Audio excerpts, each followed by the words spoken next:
A single act of cruelty can unleash a storm you never see coming.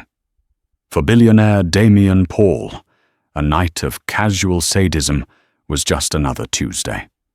He forced a new waitress, a desperate young woman named Olivia, to crawl and bark like a dog for his own amusement. He thought he was putting her in her place. He didn't know he was creating his own destroyer. He tossed her a few $100s and walked away, laughing. But what he didn't realize was that he hadn't just humiliated a waitress.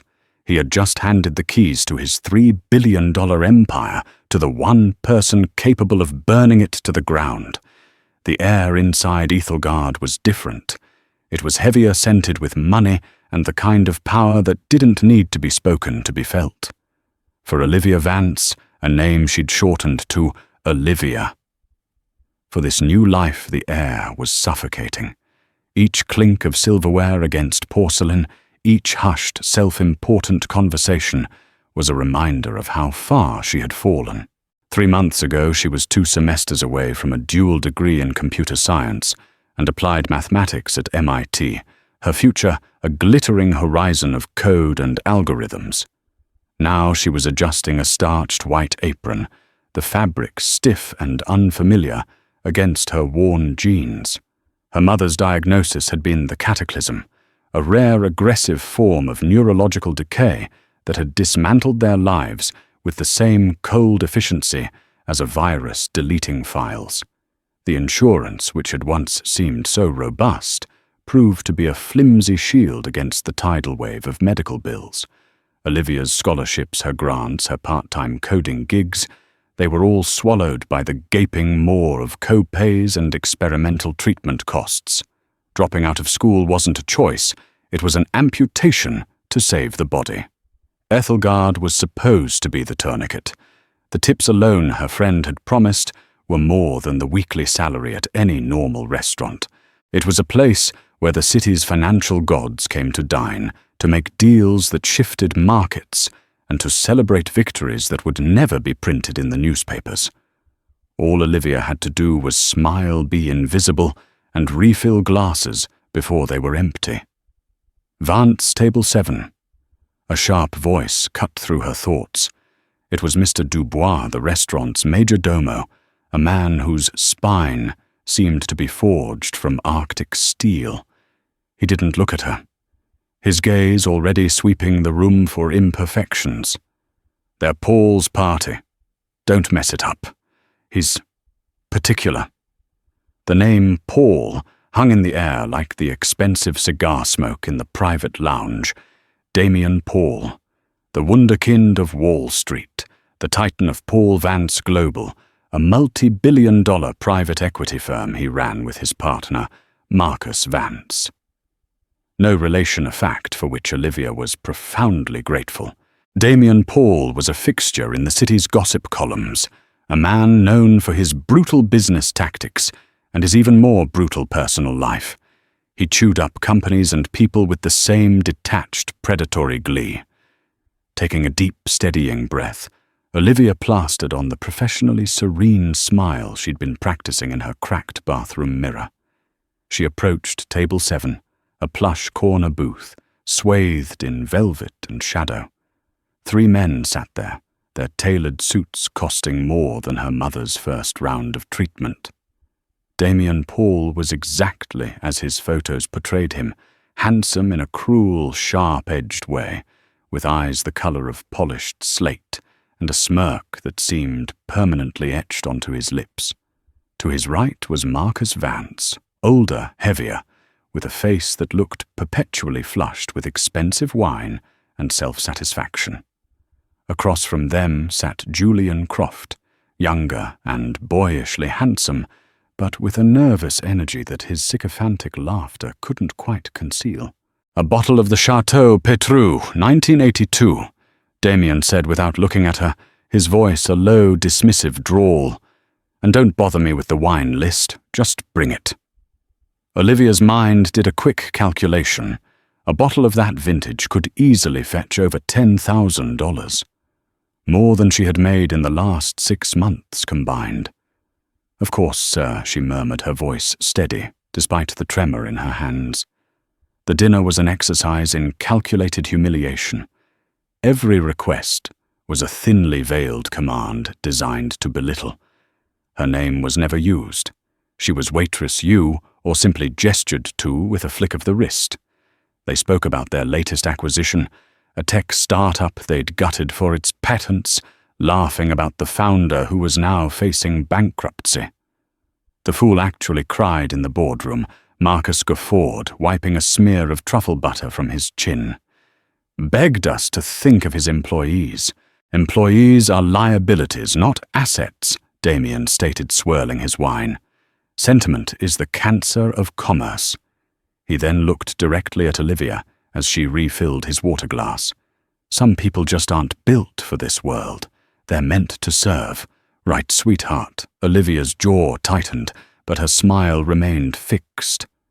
Will there be anything else? Sir Julian Croft, eager to impress his companions, chimed in. She's new, isn't she? You can see the terror in her eyes. It's adorable. The laughter that followed was sharp and predatory. Olivia felt a familiar cold burn of anger deep in her gut. It was the same anger she felt when the insurance company denied a claim, the same impotent rage that came with watching her brilliant mother struggle to form a sentence. But here in this velvet cage, she had to swallow it. She was here to serve, to be invisible, to earn the money that was a lifeline. As she cleared their main course plates, Damien Paul stopped her, his fingers lightly brushing her arm. The touch was electric and vile. "You're very efficient," he said, his slate-grey eyes boring into hers. There was no compliment in his tone, only assessment, as if he were evaluating a piece of livestock. She pulled her arm away gently. "Thank you, sir." He watched her walk away, a slow, contemplative smile spreading across his face. He leaned in towards Marcus and Julian. "I think our new waitress needs to be properly initiated into the world of Ethelgard," he murmured, his voice low and conspiratorial. "Let's see just how efficient she can be." The trap was being set, and Olivia, focused only on surviving the shift and getting home to her mother, was walking right into it. The scent of money in the air was beginning to smell like rot. The dessert course was finished, the last dregs of the obscenely expensive wine drained. Olivia hoped, prayed that the ordeal was over. She approached the table with the leather-bound check holder, her heart thumping a nervous rhythm against her ribs. The tip from a table like this could change everything for the month. It could mean a new medication, a more comfortable mattress for her mother, a brief respite from the gnawing anxiety. Damien Paul ignored the check. He leaned back, a picture of smug satisfaction, and fiddled with the cufflink on his right sleeve, a gaudy diamond-encrusted thing in the shape of a bull. He made a show of twisting it, admiring how it caught the low amber light of the restaurant. You know, he began, his voice carrying just enough to draw the attention of the adjacent tables. "My grandfather gave me this cufflink. He told me it was a symbol of strength, of taking what you want from the world." He looked at Marcus and Julian, a shared, cruel joke passing between them. He said, "Never let anything of value fall from your grasp." And with a deliberate, almost theatrical movement, he unfastened the cufflink. He tossed it in the air, a glittering arc of diamonds and gold, and then, with a clumsy, feigned attempt to catch it, swatted it to the floor. The cufflink skittered across the polished marble and disappeared under the heavy damask-draped table. "Oh dear," Damien said, his voice dripping with false concern. "How clumsy of me. It seems to have rolled right under there." The other patrons were beginning to watch, now their conversations faltering. Mr. Dubois hovered anxiously near the kitchen door, his face pale. He knew Damien Paul's reputation. He knew this was a performance. Waitress Damien called out, his voice sharp and commanding. "I seem to have dropped my cufflink. It's quite valuable. Be a dear and fetch it for me." Olivia froze. It was a simple, if inconvenient, request. She could just kneel down and retrieve it. But the look in his eyes told her it wasn't that simple. This was not about a lost piece of jewelry. This was a test. This was sport. "Of course, sir," she said, her voice tight. She made a move to bend down. "Ah, Damien said, holding up a hand. "Not so fast." He turned to his friends. "You know I'm feeling generous tonight. I'll make a little wager." He looked back at Olivia, his gaze sliding over her like something slimy. "I'll give you a $10,000 tip if you get my cufflink." A gasp went through Olivia. $10,000. It was a life-altering sum. It was 6 months of rent. It was the experimental treatment her mother's doctor had mentioned, but they couldn't afford. It was hope. But then came the price. However, Damien continued his voice, dropping to a sadistic purr. "There's a condition. The space under the table is tight. And I want to be sure you find it. So I want you to get on your hands and knees. And, just to make it a bit more entertaining for us, I want you to bark like a little dog while you look for it. A little woof, woof for the lost trinket." The air was sucked out of the room. The silence was absolute, broken only by a nervous cough from a nearby table and the stifled, incredulous snicker from Julian Croft. Marcus Vance just grinned, his jowls shaking with silent laughter. Olivia felt the blood drain from her face. Every fiber of her being screamed in protest. The indignity, the sheer naked cruelty of it was breathtaking. She looked towards Mr. Dubois, her eyes pleading. The manager just stared at his shoes, a statue of terrified inaction. He would not help her. No one would. $10,000. Her mind flashed to her mother's face, the fear in her eyes when she realized she'd forgotten Olivia's name that morning. It flashed to the stack of red-lettered bills on their tiny kitchen table. It flashed to the cold, crushing weight of despair that had been her constant companion for months. What was her pride worth? What was her dignity worth when weighed against her mother's comfort? Her mother's life, a single hot tear, traced a path down her cheek. She wiped it away with a furious, trembling hand. With a resolve that felt like it was tearing her soul apart, she made a decision. She would compartmentalize. This wasn't Olivia Vance, MIT prodigy. This was a character. This was a transaction. She was selling a piece of herself for a price. Slowly, mechanically, she lowered herself to the floor. The cold marble seeped through the thin fabric of her trousers. The room spun around her. She could feel dozens of eyes on her, a mixture of pity, disgust, and morbid curiosity. She got onto her hands and knees. Her hair fell forward, hiding her face, a small mercy. She took a ragged breath. "Woof," she whispered the sound, catching in her throat, a dry, rasping thing. "I'm sorry I can't hear you," Damien sneered. "A little louder, puppy." Another tear fell splashing onto the marble. She squeezed her eyes shut. She thought of her mother's smile from years ago. She clung to that image. "Woof," she said again, louder this time. The sound was pathetic, broken. She began to crawl under the table, the darkness enveloping her. "That's it, woof, woof." Julian egged her on, clapping his hand softly. Humiliation was a physical thing. It was a burning in her chest, a sickness in her stomach. Under the table in the dark, she crawled, and she barked. Each sound was a piece of her spirit breaking off and turning to dust.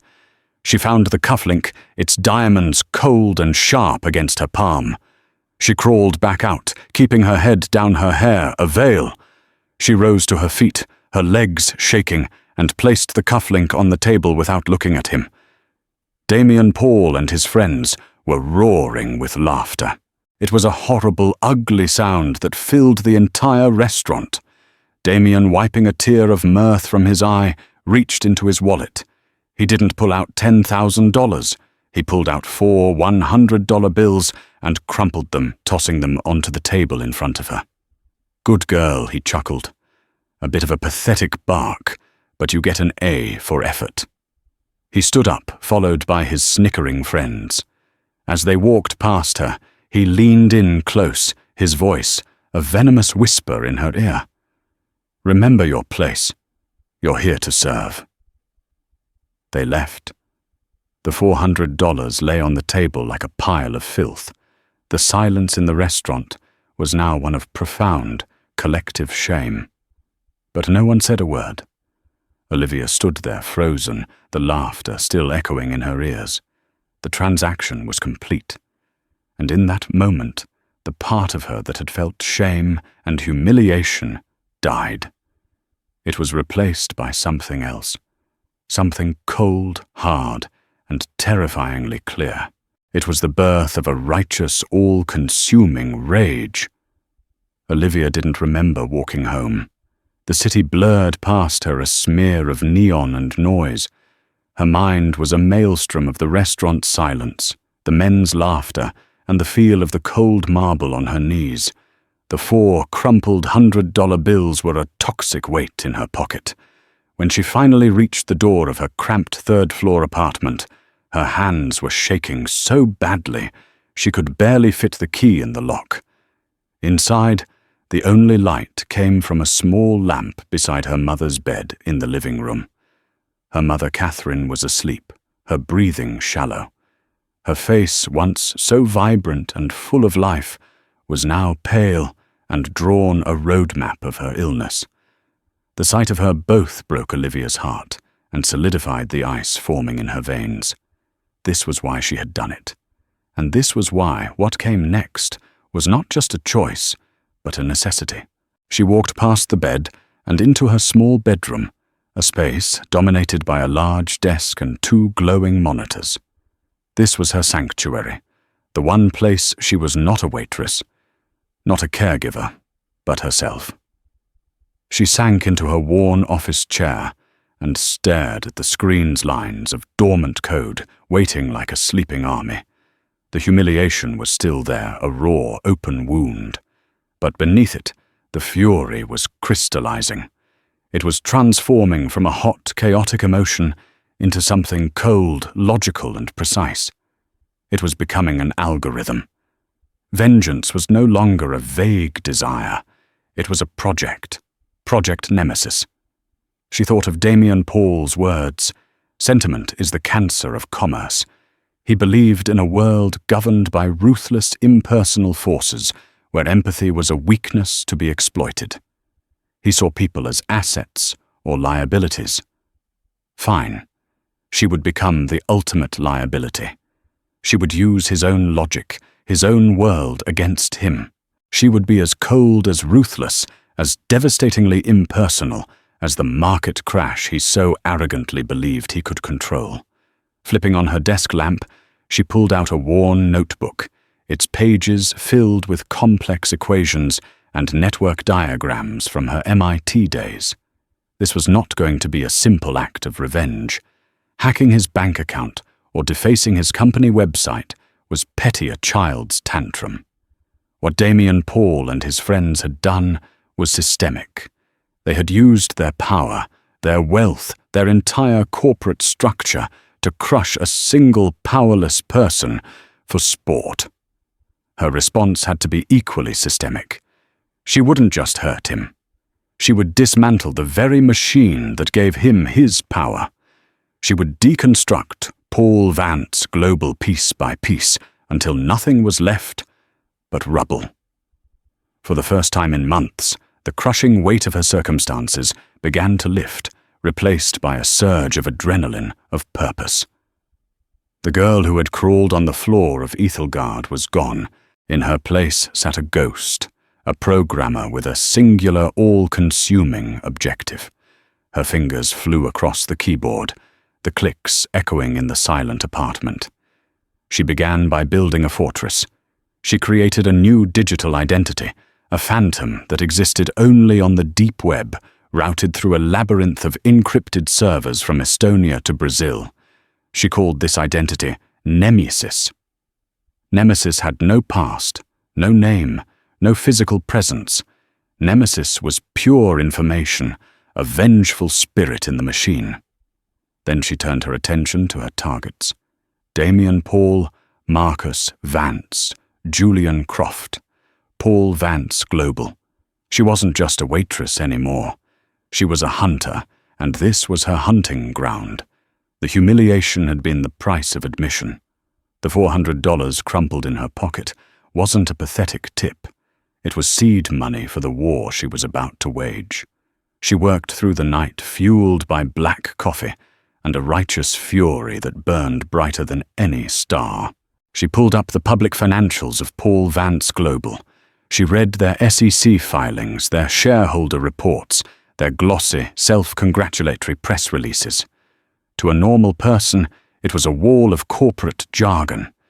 To Olivia, it was a blueprint. She could see the stress points, the load-bearing walls, the hidden cracks in the foundation. She knew this couldn't be a frontal assault. Their firewalls would be state-of-the-art, their cybersecurity team composed of the best money could buy. A direct attack would be digital suicide. No, her approach had to be subtle, an infiltration. She would be the cancer that Paul so despised, growing silently within the host until the whole system collapsed. As the first grey light of dawn broke over the city, Olivia leaned back in her chair. Her eyes were red-rimmed, but for the first time in a long time, they were clear. The shame had been burned away, leaving behind the hard, glittering certainty of her path. Damien Paul had wanted her to know her place. Oh, she knew it now.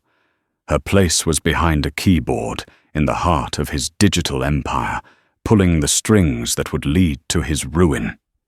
He had forced her to bark like a dog. Soon, she would make him and his entire world kneel. The week that followed was a blur of sleepless nights and caffeine-fueled days. Olivia lived a double life.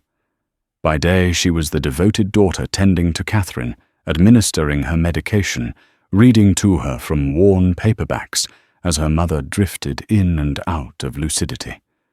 She would smile, hold her mother's hand, and speak of a future that felt for the first time like a tangible possibility rather than a distant dream. But when night fell and Catherine was asleep, Olivia would slip into her room and become Nemesis. Her small bedroom transformed into a war room, the walls slowly becoming covered in sticky notes bearing IP addresses, encrypted passwords, and complex flowcharts mapping the digital infrastructure of Paul Vance Global SVG. Her first task was reconnaissance. She didn't try to breach the main corporate servers. Instead, she started at the periphery, the soft, vulnerable underbelly of the beast.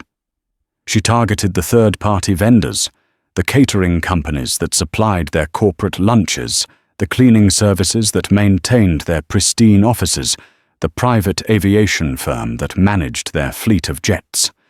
These smaller companies had laxer security. Their networks, a patchwork of outdated software and default passwords. It was in the invoicing system of the aviation firm Aerolux Charters that she found her first foothold. It was a simple SQL injection, an amateurish vulnerability that a first-year cybersecurity student could have exploited. Within minutes, she was in. And there, amidst the flight manifests and fuel receipts, she found a treasure, a direct, unmonitored data link to SVG's internal accounting department used for automatic invoice processing.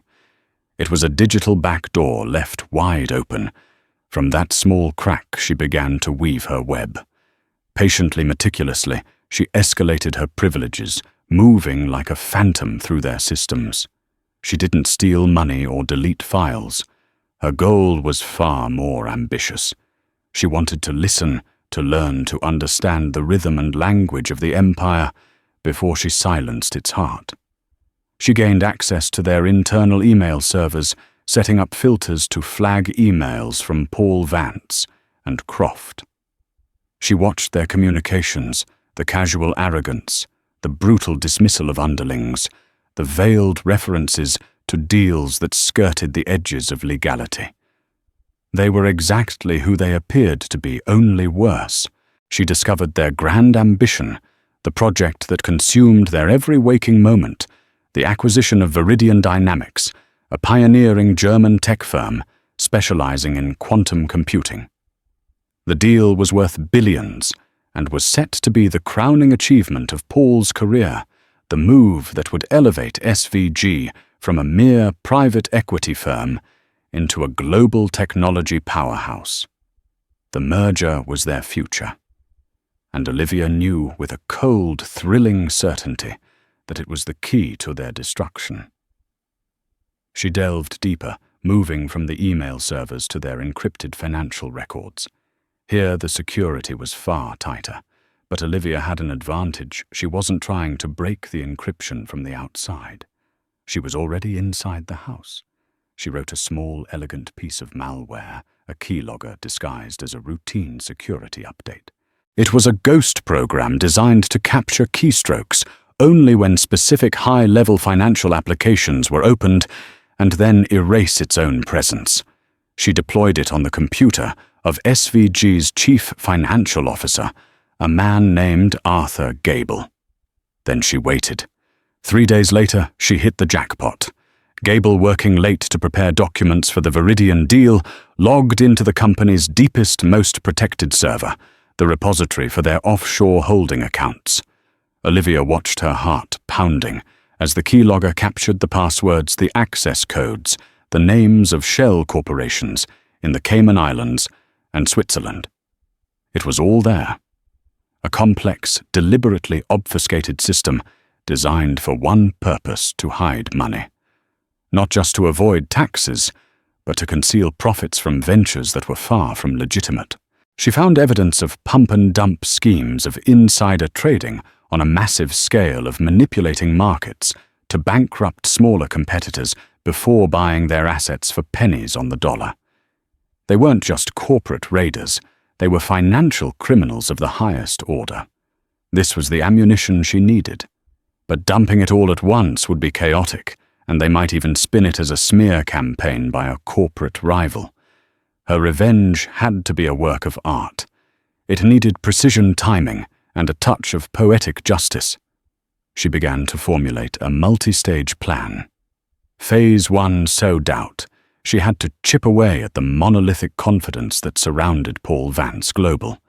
She needed to make the market, the investors, and most importantly, the meticulous Germans at Viridian Dynamics feel a tremor of uncertainty.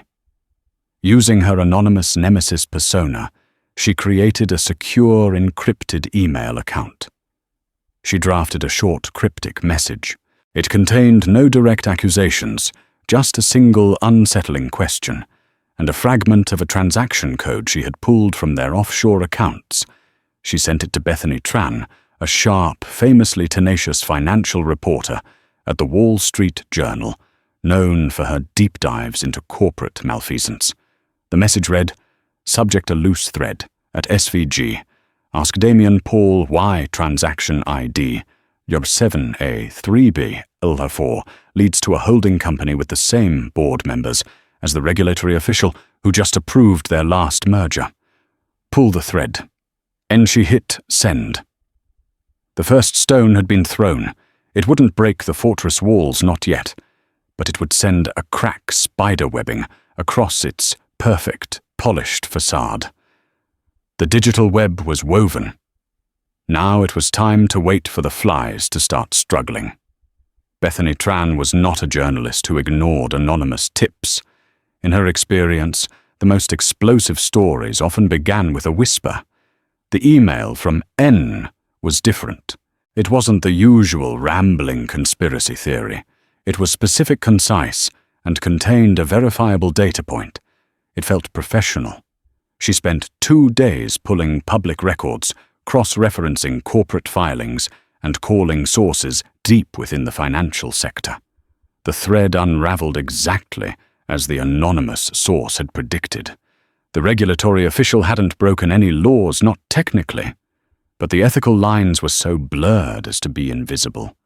The holding company was a blatant conflict of interest, a clear-cut case of quid pro quo hidden behind 3 layers of corporate legalese. Her article, published on the front page of the WSJ's business section, was a masterpiece of journalistic implication. It didn't outright accuse Paul Vance Global of bribery, but it laid out the facts so clearly that any reader could connect the dots.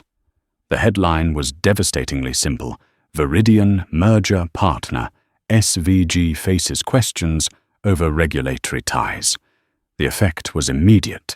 SVG's stock, which had been on a steady climb in anticipation of the merger, dipped by a modest but noticeable 3%.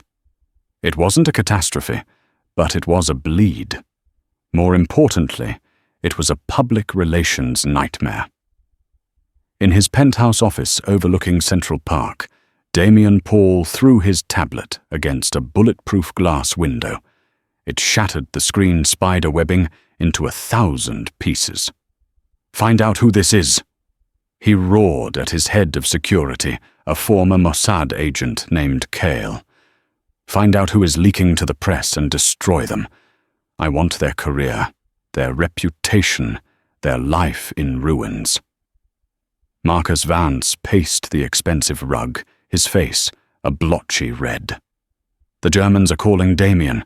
They're spooked. They want assurances. They're talking about due diligence and re-evaluation." This is bad. Olivia watched the fallout from her small apartment, a grim smile playing on her lips. She monitored their internal communications, which were now a frantic flurry of accusations and paranoia. Paul was a man unaccustomed to being on the defensive. He immediately suspected a rival firm, perhaps Blackwood Capital or the Thorn Group. He launched a multi-million-dollar internal investigation, hiring outside cybersecurity firms to sweep their systems. This was a move Olivia had anticipated.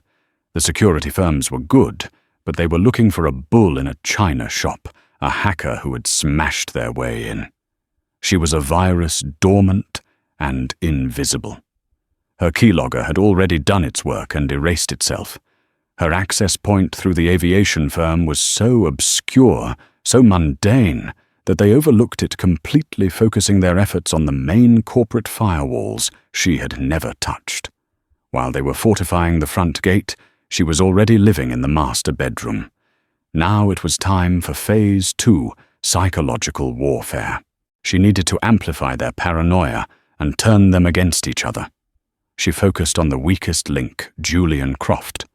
From their emails and her surveillance of his digital life, she knew Julian was the money man of the trio, the one who executed their most aggressive trades. But she had also discovered his secret. Julian had a severe online gambling addiction. He was hemorrhaging money on high-stakes virtual poker sites and leveraged crypto trades, desperately trying to keep up with the opulent lifestyles of his partners. He was in deep personal debt, a fact he had carefully concealed from Paul and Vance. She began to subtly manipulate his world. She engineered a glitch in SVG's internal network that affected only his workstation. A crucial email from a Swiss banker confirming a transfer was delayed by 3 hours, causing Julian to panic and miss a margin call, costing him a significant sum of his own money. The IT department found no cause for the delay. Next, she used her access to manipulate market data being fed to his trading terminal. She made a moderately successful stock appear to be on the verge of a breakout. It was an irresistible lure. Julian, desperate to recoup his losses, bought in heavily with what little personal capital he had left. The next day, she reversed the data manipulation, and the stock's real, far less impressive value was revealed. It cratered. Julian was nearly wiped out. He was becoming desperate, anxious, and erratic. His confidence was shattered. He was a cornered animal, and cornered animals will do anything to escape. The final piece of this stage was to create an external pressure point. Olivia, as Nemesis, sent another encrypted email. This time it wasn't to a journalist. It was to the lead negotiator at Viridian Dynamics in Germany, a stern, by-the-book executive named Klaus Richter. The email was simple. It contained a single audio file. Olivia had stitched it together from a recording she'd captured from the microphone of Damien Paul's laptop, which she had remotely activated during one of his private meetings. In the recording, Paul could be heard laughing with Marcus Vance. "The Germans are so rigid, so obsessed with procedure," Paul's voice sneered. "They think they're buying into a partnership. They have no idea we're going to strip their quantum division for parts and shutter the rest within 18 months. Their precious Viridian legacy will be a footnote on our balance sheet." She sent the file with no message, no explanation, just the damning audio. She knew the meticulous Klaus Richter would not ignore it. He would not confront Paul directly, not yet. But the seed of profound distrust had been planted. He would now view every proposal, every contract clause, every assurance from SVG through a lens of extreme suspicion. The Whisper campaign was working. The monolithic empire of Paul Vance Global was being besieged not by an army, but by 1,000 tiny cuts. From the outside, it still looked imposing and strong. But from the inside, Olivia could see the rot beginning to spread. The paranoia was festering, their trust in each other was eroding, and the foundation for the final catastrophic collapse was now perfectly laid. Julian Croft felt like he was drowning. The walls of his glass-encased office felt like they were closing in the numbers on his 6 monitors, blurring into an incomprehensible stream of red. His gambling debts were a physical weight on his chest, and the pressure from Damien was becoming unbearable. Since the WSJ article, Damien had been a caged tiger, lashing out at everyone demanding impossible results to offset the negative press. It was in this state of pure distilled desperation that an email landed in Julian's encrypted inbox. It wasn't his corporate email, but his private one, the one he used for his more illicit online activities. The sender was anonymous, marked only as N. Subject: a way out, Mr. Croft. I know about your financial difficulties. I also know that you are a talented trader, being held back by insecure partners. I represent a small private consortium of investors who believe your talents are being wasted. We can help you solve your problems and achieve the success you deserve. Consider this a gesture of goodwill. Attached was a data packet containing what appeared to be insider information about a small biotech firm, Biogenex. The information suggested that the FDA was about to approve their new flagship drug, a move that would send their stock price into the stratosphere. The data was detailed, convincing, and utterly secret. Julian was terrified. Was it a trap, the SEC? But his desperation was a more powerful force than his fear. He did his own research. Everything checked out. Biogenex was a sleeper stock, and the whispers around its new drug were positive. This information from N just gave a definitive timeline. He scraped together the last of his credit and invested every penny he had. For 48 hours, he barely slept, watching the market with a hawk's intensity. Then the news broke. The FDA had granted Biogenex fast-track approval. The stock didn't just climb, it exploded. It shot up by 400%. Julian sold his position, his hands shaking. He had not only covered his gambling debts, but he had made a profit of nearly $500,000. He felt a rush of euphoria and relief, so intense it made him dizzy. He was saved. He was a genius. A week later, another email from N arrived. Subject: Stage 2. Congratulations on your success. We knew you would not disappoint. We are now ready to offer you a more significant opportunity. One that will free you permanently from the shadow of Paul and Vance. This time the information was on a much larger scale. It was a tip about a hostile takeover of a mid-level energy company. Again, the data was impeccable. Julian, now flush with confidence, and cash, didn't hesitate. He leveraged his position heavily and went all in. The takeover was announced 3 days later. Julian's profits were in the millions. He was now a true believer. N was his guardian angel, his secret weapon. He felt powerful, invincible. He began to look at Damien and Marcus, not with fear, but with a touch of contempt. They were dinosaurs, and he was the future. This was the core of Olivia's plan. She hadn't just given him tips. She had fed his ego, validated his skills, and made him feel like the master of his own destiny. The information she provided was real. She had uncovered it during her deep dives into the market's dark corners. She had sacrificed 2 genuine opportunities to build the perfect trap. Now it was time to spring it. The final email from N arrived a week before the Viridian Dynamics merger was set to be finalized.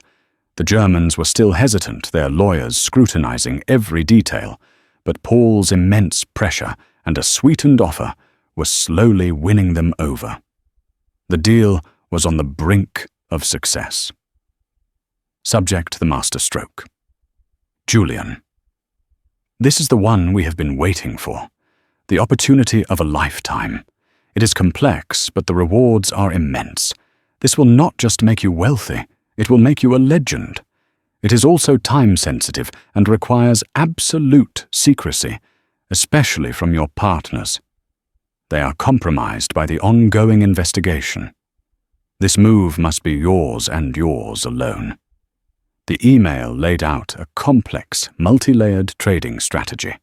It involved shorting the stock of a major telecommunications conglomerate, Omnicom, while simultaneously buying huge numbers of derivative options that would pay off massively if the stock plummeted. The supposed catalyst was a secret Department of Justice investigation that was about to break, revealing massive accounting fraud at Omnicom. The email included what looked like scanned pages from a sealed federal indictment. They were fakes, of course, brilliant forgeries Olivia had created herself, seeding them with just enough legal jargon and plausible details to be utterly convincing to a greedy, overconfident man. The true genius of the trap, however, lay not in the fake catalyst, but in the trade itself. The specific type of derivative options N had instructed him to buy were highly unusual and traded in very low volumes. A massive, sudden purchase of these specific options was a blaring red flag, a signal flare that regulators were programmed to spot. It was the digital equivalent of confessing to insider trading before committing the crime. Furthermore, Olivia knew something Julian didn't. Paul Vance Global was secretly acting as a financial guarantor for a massive Omnicom infrastructure project. If Omnicom's stock were to crash, it wouldn't just be a bad day for SVG, it would trigger a series of covenants in their loan agreements that would expose the firm to billions of dollars in immediate crippling liabilities. It was a hidden dependency, a secret vulnerability Olivia had discovered, buried deep within their offshore records. By executing this trade, Julian wouldn't just be betting against Omnicom, he would be unknowingly taking a financial sledgehammer to the very foundation of his own company. Julian read the plan 3 times. The audacity of it, the sheer scale thrilled him. This was it. This was his moment to eclipse Damien Paul himself. His greed, carefully cultivated by Olivia, completely blinded his judgment. Secrecy was paramount. He used SVG's capital, masking the trade through a series of offshore accounts. N had conveniently provided instructions for accounts that Olivia now controlled. He was using his own company's money to place the bet that would destroy it, The day before the Viridian merger was to be announced, Julian Croft sat at his terminal, his heart pounding with avarice and adrenaline. He took a deep breath and executed the trade, committing billions of dollars of SVG's capital to the strategy. In her apartment across town, Olivia watched the confirmation flash on her screen. The Trojan horse was inside the city walls. The weakest link had just broken the entire chain. All she had to do now was give the signal. The morning of the merger announcement was a spectacle of corporate arrogance.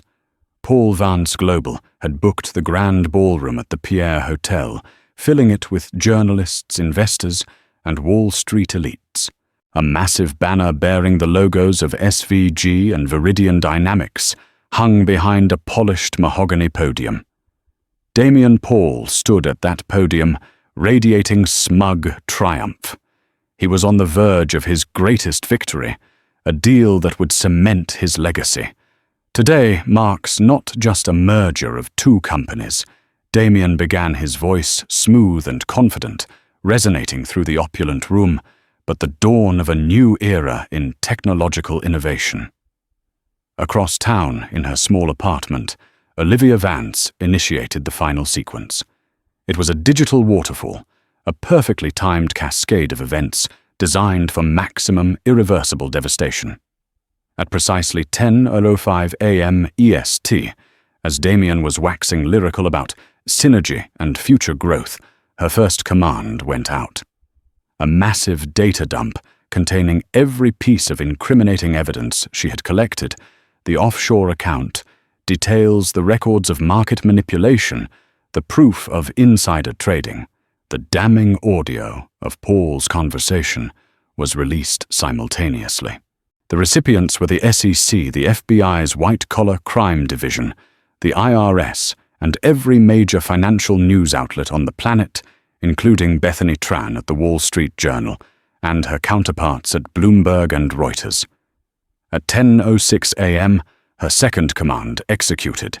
It triggered the sale of a massive block of SVG-held shares through an anonymous offshore entity. She controlled a move designed to initiate a wave of panic selling the moment the news broke. At 10:07 a.m. came the most critical piece. She sent a single encrypted file to the SEC's insider trading division. It was a complete record of Julian Croft's trade from the previous day, the massive illegal bet against Omnicom using SVG capital. The file included the forged DOJ documents he had been sent, proving intent, and the digital logs showing the funds being routed from SVG's own accounts. She signed it with a single letter N.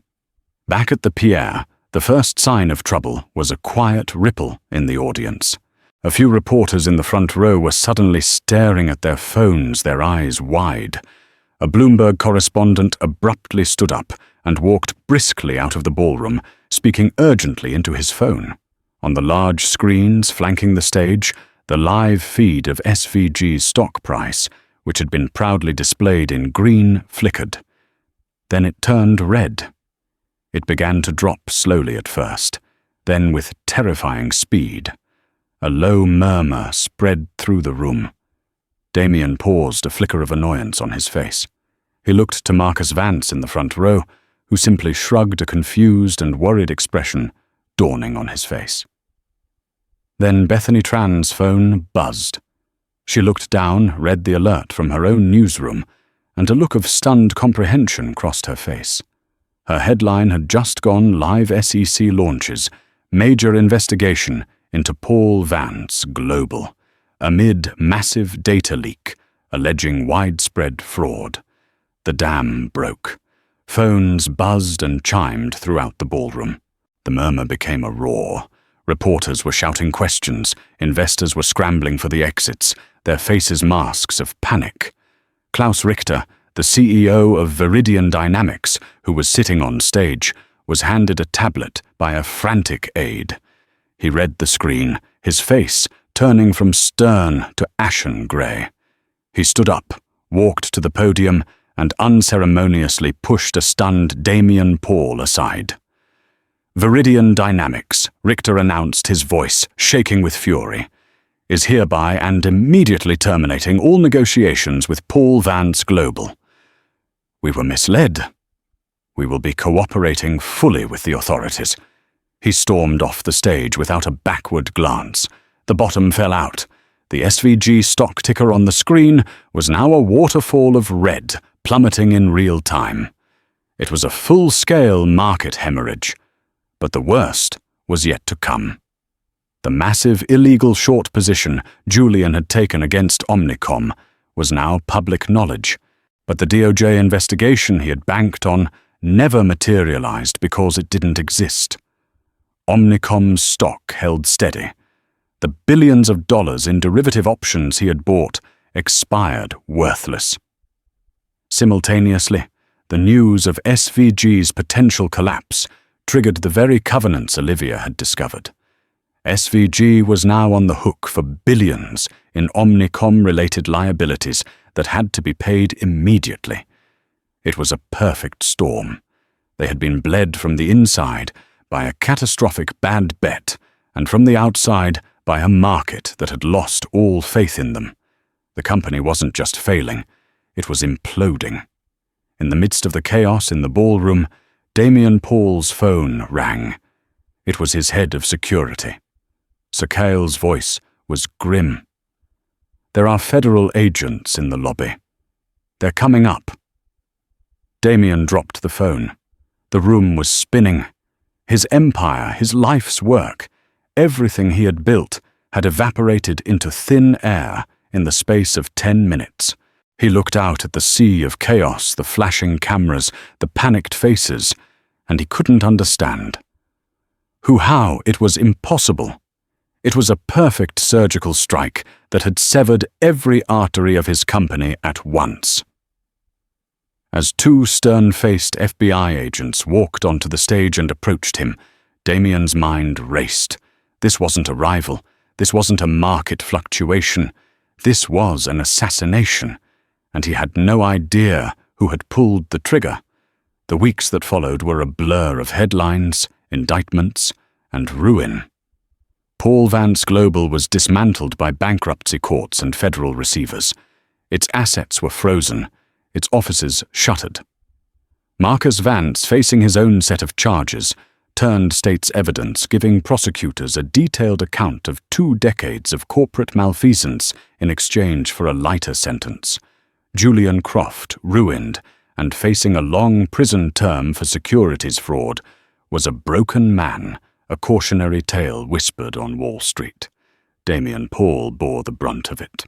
He was the face of the company, the architect of its culture. He was out on a multi-million-dollar bail, but it was a temporary freedom. His fortune was gone, swallowed by legal fees and federal seizures. His name was toxic, his reputation irrevocably destroyed. The friends who had once clamored for his attention now crossed the street to avoid him. He was a pariah living in a rented apartment, the ghost of a king in a kingdom of ashes. But one question gnawed at him, consumed his every waking thought. Who was Nemesis? The FBI had no leads. The media speculated it was a sophisticated ring of hacktivists or a state-sponsored corporate espionage unit. No one could fathom that the architect of the most sophisticated financial takedown in modern history was a single person.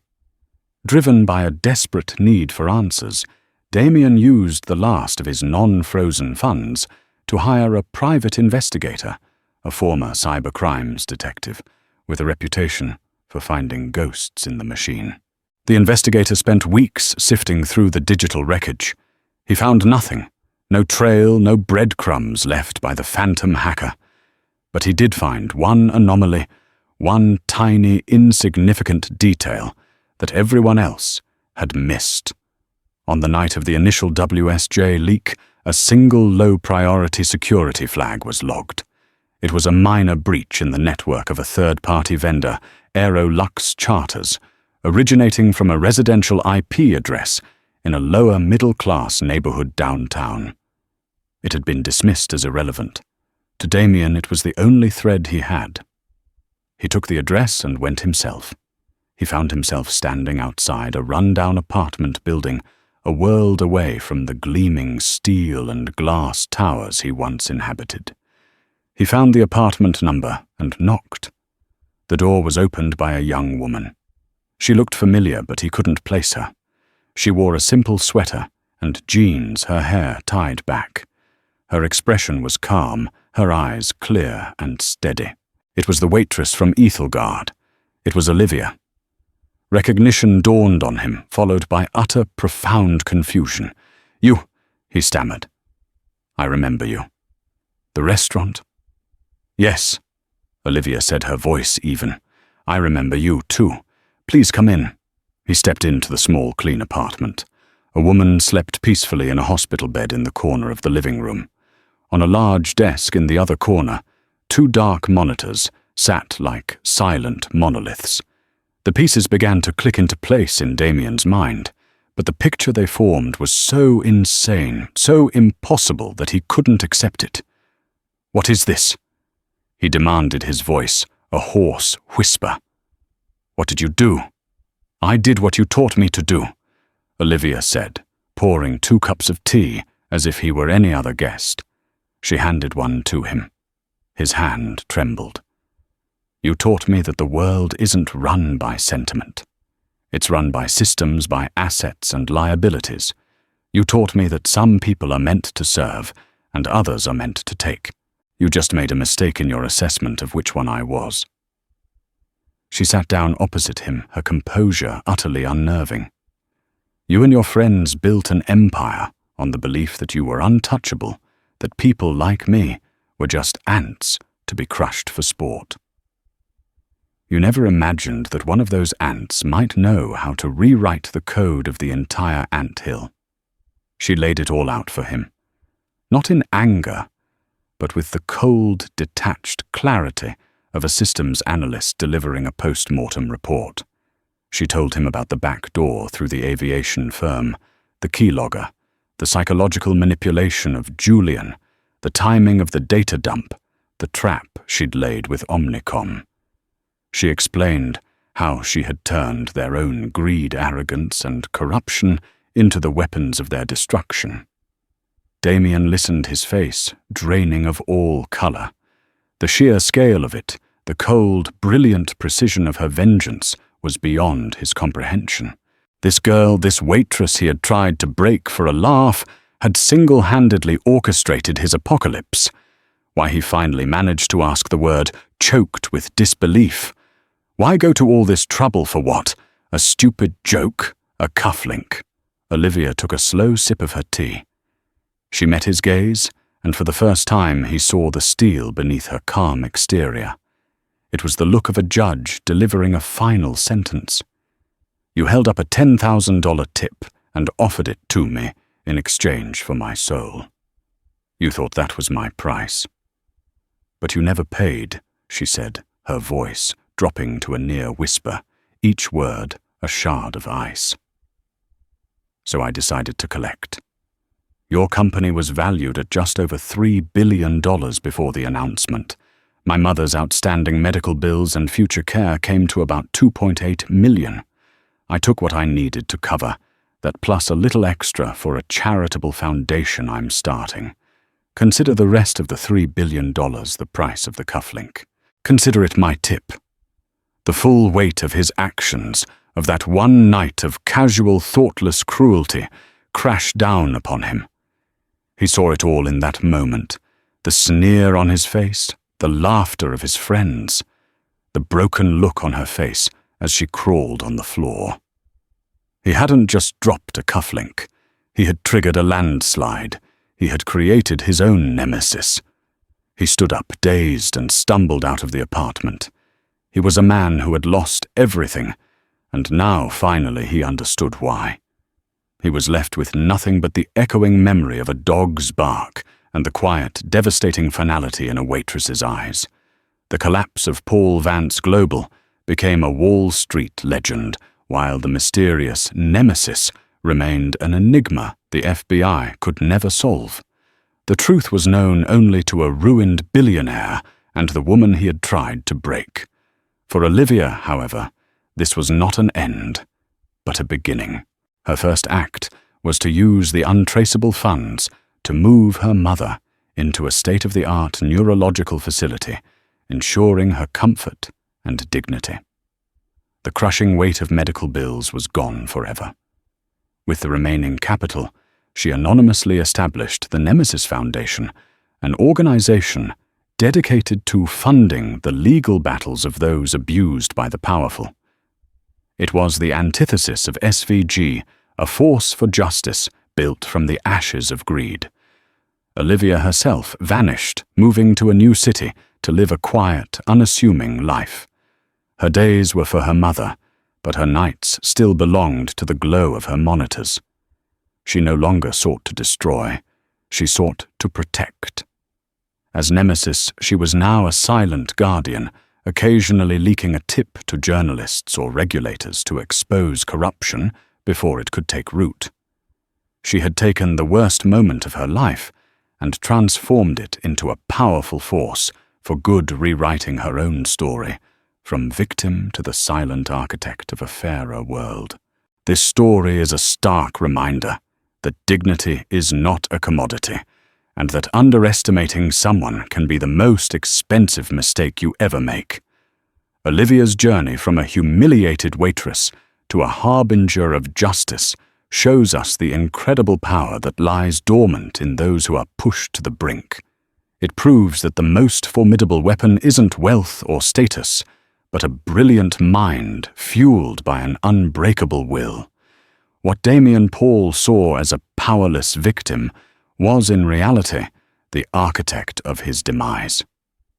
If this story of incredible resilience and righteous revenge resonated with you, please hit that like button and share it with someone who needs to hear it.